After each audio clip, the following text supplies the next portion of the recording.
യാത്രയ്ക്ക് മുമ്പ് പരിശോധിക്കേണ്ട കാര്യങ്ങൾ: ഇന്ധനം, engine oil, brake fluid, coolant level, ടയറിന്റെ അവസ്ഥ, സ്പെയർ വീൽ, ആവശ്യമായ ഉപകരണങ്ങൾ, ബ്രേക്കുകളുടെ അവസ്ഥ, എല്ലാ ഡ്രൈവ് ബെൽറ്റുകളുടെയും ടെൻഷൻ, മുകളിൽ പറഞ്ഞവയെല്ലാം.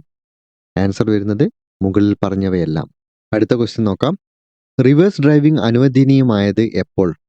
എതിർദിശയിലേക്ക് തിരിക്കുന്നതിന് ആവശ്യമായ കുറഞ്ഞ ദൂരം, രാത്രി ഡ്രൈവിംഗ് സമയത്ത്, ഗട്ട് റോഡുകളിലൂടെ ഓടിക്കുമ്പോൾ, വൺ വേ റോഡിൽ മാത്രം. ആൻസർ വരുന്നത് എതിർദിശയിലേക്ക് തിരിക്കുന്നതിന് ആവശ്യമായ കുറഞ്ഞ ദൂരം. രാത്രി പാർക്കിംഗ് സമയത്ത് പാലിക്കേണ്ട മുൻകരുതലുകൾ എന്താണ്? സർവീസ് റോഡിൽ പാർക്ക് ചെയ്യുക, പാർക്ക് ലൈറ്റും ഹാൻഡ് ബ്രേക്കും ഉപയോഗിക്കുക. ക്യാരേജ് വേയുടെ പുറത്ത് പാർക്ക് ചെയ്യുക, പാർക്ക് ലൈറ്റും ഹാൻഡ് ബ്രേക്കും ഉപയോഗിക്കുക. വാഹനത്തിന്റെ പിറകിലായി വാർണിംഗ് ട്രിംഗ്ലേ സ്ഥാപിക്കുക. ട്രാഫിക്കിൽ നിന്ന് അകന്ന് കാൽനട പാതയിൽ വാഹനം പാർക്ക് ചെയ്യുക. ആൻസർ ക്യാരേജ് വേയുടെ പുറത്ത് പാർക്ക് ചെയ്യുക, പാർക്ക് ലൈറ്റും ഹാൻഡ് ബ്രേക്കും ഉപയോഗിക്കുക. ഒരു വാഹനം മറികടക്കാൻ പാടില്ലാത്ത സാഹചര്യം താഴെ പറയുന്നവയിൽ ഏതാണ്? മുന്നോട്ടുള്ള വഴി കാണാത്തപ്പോൾ, വളവുകളിൽ, ജംഗ്ഷനുകളിൽ, മുകളിൽ പറഞ്ഞവ എല്ലാം. ആൻസർ മുകളിൽ പറഞ്ഞവ എല്ലാം. നനഞ്ഞതോ വഴുക്കലോ ഉള്ള റോഡിലൂടെ വാഹനം ഓടിക്കുമ്പോൾ ടയർ മർദ്ദം കുറയ്ക്കണം, പെട്ടെന്നുള്ള ബ്രേക്കിങ്ങും ആക്സിലറേഷനും ഒഴിവാക്കണം, വാഹനം ഉയർന്ന വേഗതയിൽ വേണം ഓടിക്കാൻ, നേരെയുള്ള ഡ്രൈവിംഗ് ഒഴിവാക്കുക. ആൻസർ വരുന്നത് പെട്ടെന്നുള്ള ബ്രേക്കിങ്ങും ആക്സിലറേഷനും ഒഴിവാക്കുക. മോട്ടോർ സൈക്കിളോ ഓട്ടോറിക്ഷയോ ഓടിക്കുമ്പോൾ ഹാൻഡ് സിഗ്നലുകൾ ഡാഷ് ഉപയോഗിച്ച് കാണിക്കാം. രണ്ട് കൈകളും, വലത് കൈ മാത്രം, ഇടത് കൈ മാത്രം, മുകളിൽ പറഞ്ഞവ എല്ലാം. ആൻസർ വലത് കൈ മാത്രം. വാഹനം പാർക്ക് ചെയ്യുമ്പോൾ നിങ്ങൾ ചെയ്യേണ്ടത്: വാഹനം ക്യാരേജ് വേയിൽ പാർക്ക് ചെയ്ത ശേഷം പാർക്ക് ബ്രേക്ക് ഉപയോഗിക്കുക. കർബിന് സമാന്തരമായി വാഹനം പാർക്ക് ചെയ്യുക. മറ്റ് റോഡ് ഉപയോക്താക്കൾക്ക് തടസ്സം ഉണ്ടാകാത്ത വിധം പാർക്കിംഗ് ബ്രേക്ക് ഉപയോഗിച്ച് സർവീസ് റോഡിൽ പാർക്ക് ചെയ്യുക. ആൻസർ മറ്റ് റോഡ് ഉപയോക്താക്കൾക്ക് തടസ്സം ഉണ്ടാകാത്ത വിധം. അടുത്ത ക്വസ്റ്റ്യൻ: ഇൻഷുറൻസ് കാലാവധി കഴിഞ്ഞതാണെങ്കിൽ തേർഡ് പാർട്ടിക്ക് എന്തെങ്കിലും അപകടമോ നഷ്ടമോ ഉണ്ടാകാതിരിക്കാൻ ശ്രദ്ധയോടെ വാഹനം ഓടിക്കണം. വാഹനം പൊതുനിരത്തിൽ ഓടിക്കാൻ പാടില്ല. ഡ്രൈവർക്ക് സാധുവായ വ്യക്തിഗത ലൈഫ് ഇൻഷുറൻസ് പോളിസി ഉണ്ടെങ്കിൽ ഡ്രൈവ് ചെയ്യാം. എല്ലാ യാത്രക്കാരും സമ്മതം നൽകിയാൽ ഡ്രൈവ് ചെയ്യാം. ആൻസർ വാഹനം പൊതുനിരത്തിൽ ഓടിക്കാൻ പാടില്ല. വാഹനാപകടത്തിൽപ്പെട്ട ഒരാൾക്ക് നഷ്ടപരിഹാരത്തിന് അപേക്ഷിക്കുന്നത് ആരുടെ മുന്നിലാണ്? RTO, പോലീസ് സ്റ്റേഷൻ, ഡ്രൈവർ അല്ലെങ്കിൽ ഉടമ, motor accident claims tribunal. Answer വരുന്നത് motor accident claims tribunal. Motorcycle നിർത്തുന്നത് എങ്ങനെ? പിൻ ബ്രേക്കുകൾ പ്രയോഗിക്കുക. വേഗത കുറഞ്ഞതിന് ശേഷം ഫ്രണ്ട് ബ്രേക്ക് പ്രയോഗിക്കുക. മുന്നിലും പിന്നിലും ഒരേ സമയം ബ്രേക്കുകൾ പ്രയോഗിക്കുക. പിൻ ബ്രേക്ക് മാത്രം പ്രയോഗിക്കുക. ഫ്രണ്ട് ബ്രേക്ക് മാത്രം പ്രയോഗിക്കുക. ആൻസർ വരുന്നത് മുന്നിലും പിന്നിലും ഒരേ സമയം ബ്രേക്കുകൾ പ്രയോഗിക്കുക. തേയ്മാനം സംഭവിച്ച ടയറുകൾ ഉപയോഗിച്ച് വാഹനം ഓടിക്കുന്നത് അപകടകരമാണ്.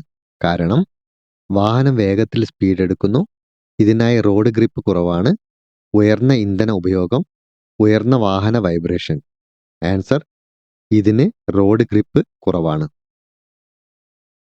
ഗട്ട് റോഡുകളിൽ ഇറക്കമിറങ്ങുന്ന ഡ്രൈവർ എതിർവാഹനം പ്രവേശിക്കുന്നതിന് മുമ്പ് വേഗത്തിൽ ഓടിക്കുക. ഹെഡ്ലൈറ്റുകൾ ഓണാക്കുക. ഇറക്കം ഇറങ്ങുന്ന വാഹനത്തിന് മുൻഗണന നൽകുക. കയറ്റം കയറുന്ന വാഹനങ്ങൾക്ക് മുൻഗണന നൽകുക. ആൻസർ കയറ്റം കയറുന്ന വാഹനങ്ങൾക്ക് മുൻഗണന നൽകുക. അടുത്ത ക്വസ്റ്റ്യൻ നോക്കാം.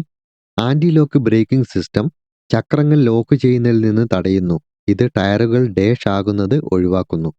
പഞ്ചർ, സ്കിഡ്, തേയ്മാനം, കുറഞ്ഞ ടയർ മർദ്ദം. Answer skid.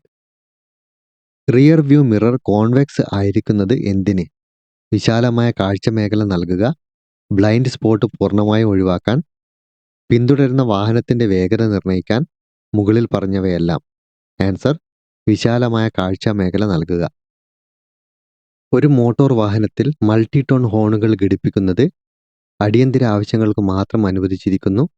അന്തർ സംസ്ഥാന ബസ്സുകൾക്ക് മാത്രമേ അനുമതിയുള്ളൂ. എല്ലാ വാഹനങ്ങൾക്കും അനുവദനീയമാണ്.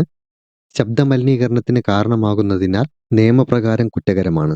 ആൻസർ ശബ്ദമലിനീകരണത്തിന് കാരണമാകുന്നതിനാൽ നിയമപ്രകാരം കുറ്റകരമാണ്. വാഹനങ്ങളുടെ സ്കിഡിങ്ങിന്റെ പൊതുവായ കാരണം എന്താണ്?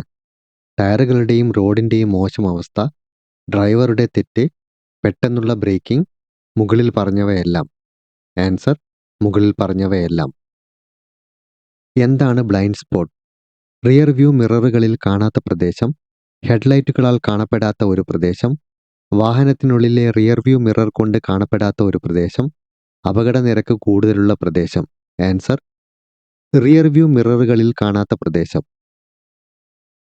അപകടകരമായ ഡ്രൈവിംഗ് എന്നാൽ റെഡ് ലൈറ്റ് മുറിച്ച് കടക്കുന്നത്, മോട്ടോർ വാഹന നിയമം വകുപ്പ് പ്രകാരം ശിക്ഷാർഹമാണ്, സ്റ്റോപ്പ് സൈൻ ലംഘിക്കുന്നത്, മുകളിൽ പറഞ്ഞവയെല്ലാം. ആൻസർ: മുകളിൽ പറഞ്ഞവയെല്ലാം. മദ്യപാനം നിങ്ങളുടെ ഡ്രൈവിങ്ങിനെ എങ്ങനെ ബാധിക്കുന്നു? അത് ശ്രദ്ധ കൂട്ടുന്നു, അത് ഏകാഗ്രതയും ശ്രദ്ധയും കുറയ്ക്കുന്നു, അത് ആത്മവിശ്വാസം വർദ്ധിപ്പിക്കുന്നു, അത് ഏകാഗ്രത കൂട്ടുന്നു. ആൻസർ: അത് ഏകാഗ്രതയും ശ്രദ്ധയും കുറയ്ക്കുന്നു.